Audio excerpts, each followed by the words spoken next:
Mit navn er Johanne, og jeg er gået herned i de fineste omgivelser nede ved den botaniske have, fordi at jeg nemlig ved, at der engang stod en orkidé lige her omme bag ved mig.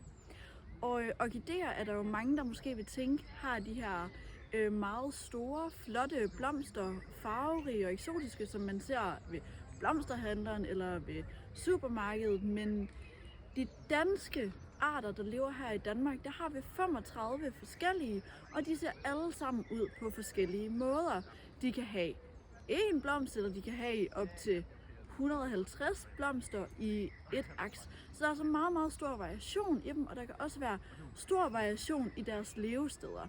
Men for mange af dem gælder, at de gerne skal, nogle af dem skulle gerne leve sammen med nogle særlige svampearter, fordi de har sådan et mutualistisk, symbiotisk forhold med dem, så de ligesom kan få næring fra hinanden og på den måde hjælpe hinanden. Rigtig mange af de danske orkidéarter, de alle sammen er faktisk fredet, og 22 af dem er rødlistet. Men fredningen går ud på, at man hverken må beskadige planterne eller deres levesteder, eller man må plukke dem, eller man må faktisk næsten kun betrække dem og måske tage et billede af dem. Så det er jo lidt et mysterie, hvad der var sket med den orkidé, der stod her.